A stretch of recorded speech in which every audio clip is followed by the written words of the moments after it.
In this video, we're going to continue with our discussion of 3D Flux. So just flash back to our previous video. We write Flux with capital Phi like this, and if we're in 3D, then we're using a surface integral. So double integral over our surface of vector field F dotted with n d capital S to calculate our flux. And we'll just have a flashback here of how to calculate this vector n times d capital S, because we'll need that in our examples today. So there are two situations. One is if our surface is given by an explicit function of x and y. So let's say z equals h of xy, for example. Then in that scenario, n ds is equal to either plus or minus negative z sub x, negative z sub y, comma 1,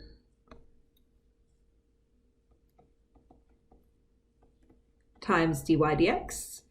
And the other scenario is if we've got a parametric surface. So let's say our surface S is parametrized by parameters u and v. Then in that scenario, n ds is going to be either plus or minus vector r sub u cross r sub v times du dv, where this vector r is our position vector on our parametric surface. So this is actually the scenario that we're going to be looking at in this video, where we'll do a couple of examples of finding flux for parametric surfaces. So we are going to find the flux in the negative x direction of the following vector field in 3D across a certain surface S. So our surface S bounded by x equals 0, y equals 0, z equals 0, and y plus z equals 4. Let's start with drawing a picture of our surface S in 3D, just so we can visualize that. So to draw that surface, I think I would start with these three surfaces here. Let's say y equals 0 would be cutting us off here. Z equals 0 would be cutting us off here. And y plus z equal 4 would look like this. Just look like a line from this perspective. Where we'd have intercepts of 4 and 4. Okay, and then we're saying we want to just capture points that have x equals 0. So that's actually giving us a surface that's sitting right in the YZ plane. And in that plane, our surface looks like a triangle. So let's call that capital S, and we're going to try to find the flux of our vector field in the negative x direction across that surface.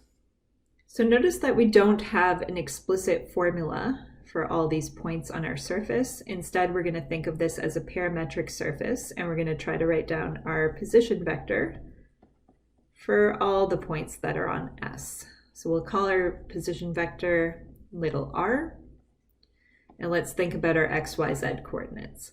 Well, at every point on this surface, x is going to be 0. And what's going to be changing are the y and z values. So we can say y and z, just like that. We'll think about the range of y and z values a little bit later in the problem, but for now let's focus on calculating n ds based on this position vector. So our parameters in this context are going to be called y and z as opposed to u and v. We're going to take the partial derivative of our position vector with respect to our two parameters. So we'll write things like r sub y and r sub z.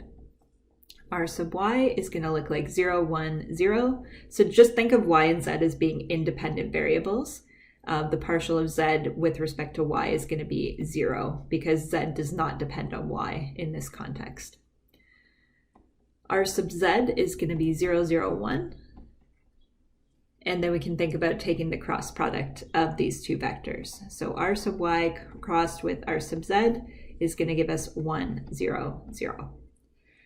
All right, and then we can think about n ds. So let's scroll up to what we said above. We said if we're talking about a parametric surface, then n ds is going to be either plus or minus the cross product of our two partial derivative vectors times du dv. So let's try to write that down. In this circumstance, it's going to be plus or minus vector r sub y crossed with r sub z, and then our parameters are called y and z, so we should write dy dz here. All right, so either plus or minus 1, 0, 0, dy dz. Now we need to look at the question here for reference so that we know which sign to choose. We were told that we want to calculate the flux in the negative x direction. That was given in the question. Okay, so that's how we're going to break the tie here in terms of the sign. We want the negative x direction. And so we are going to choose the negative sign to make sure that our x component is negative. So we can say vector n ds then is going to be minus 1, 0, 0 times dy dx. Oh, sorry, and I shouldn't have written x and y. I should have written dy dz because our parameters here are y and z. Okay, so we've now got that shifted over in the language of our parameters. Great. So now, next step, we need to calculate f dot nds because that's what we're going to be integrating to calculate our flux. So we could just go back to the question. And here we've got a formula for our vector field f. So let's write that down.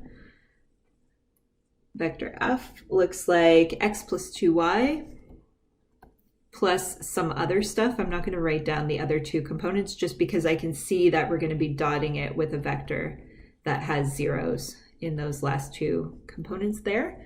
And so calculating this dot product, we would have minus x plus 2y times dy dz. So the idea is that in a moment, we're going to write down our formula for flux, and we will have a double integral completely phrased in the language of our parameters. Now, our parameters in this problem are y and z. So we need to deal with this x here. In order to do our integration, we need to phrase x in the language of our parameters. So let's look back at the problem and see what could help us towards that goal. It's actually the diagram of the surface that's going to help us. See, everywhere on our surface, x is equal to 0. From an algebra point of view, you would say, look back at your position vector. And that's what tells you how to phrase x, y, and z in terms of your parameters. So everywhere on this surface, our x value is equal to 0. Therefore, we can say anywhere on this surface, x is equal to 0, and we're just going to replace x with 0.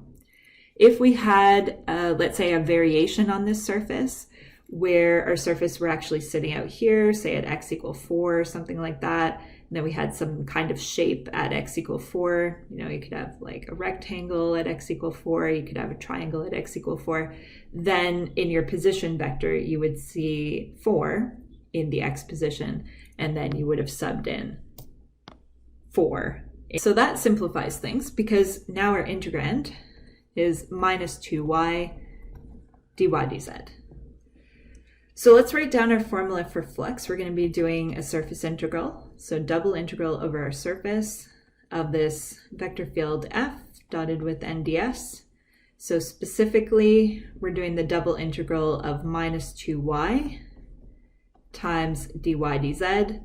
And last thing we need to do here is just figure out what range of y and z values do we need to put on here. So I'm going to now call this r, because we're moving off of our surface and we're just now moving into a region of the YZ plane. So you'd just be asking, what values of my parameters do I need to use in this problem? Okay, well, if we take a quick glance back at our surface here and actually imagine projecting this surface onto the YZ plane. So just imagine standing over here, shining a flashlight this way, thinking about where the shadow will fall. Well, in this specific example, I would say it's pretty clear that we're just going to be getting a triangle in the YZ plane. And this line here that's going to be created in the YZ plane is coming from this formula y plus z equal 4. Okay, so let's graph that just in the YZ plane. So I'd have this line here, intercepts of 4 along the y and z axis. And so you could describe this region here using either vertical or horizontal slices, but I would say vertical slices would be our most friendly way to do it. So you might want to rephrase that line as z equal 4 minus y, and then you could say z values ranging from 0 to 4 minus y as the y values range from 0 to 4. So that's just describing this region here with vertical slices.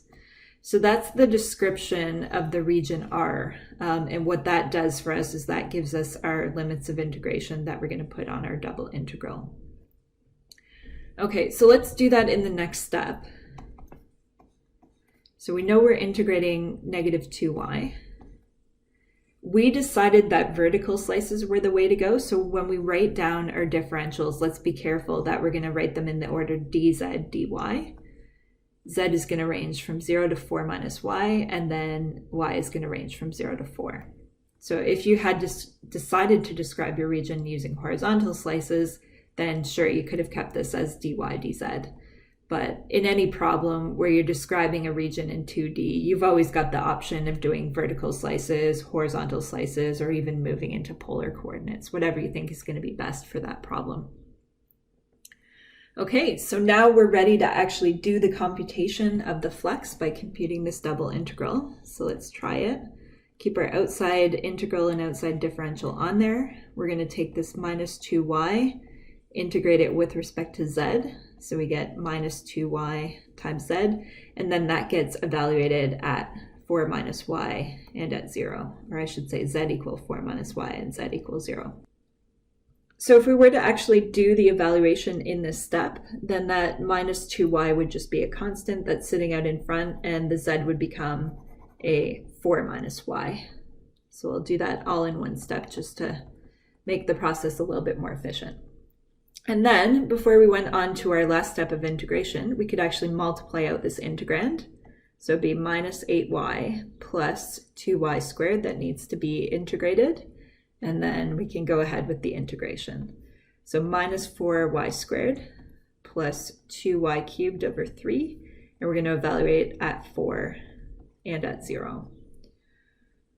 So we'd have minus 4 cubed plus 2/3 of 4 cubed is going to give us minus 64 over 3. So that's our flux in the negative x direction of this particular vector field across that particular surface, this particular surface here, which happened to just look like a triangle in the YZ plane.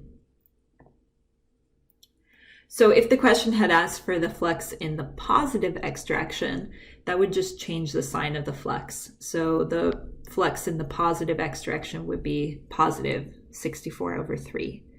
And if this vector field F were representing a fluid flow, then our units would be kilograms per second, for example.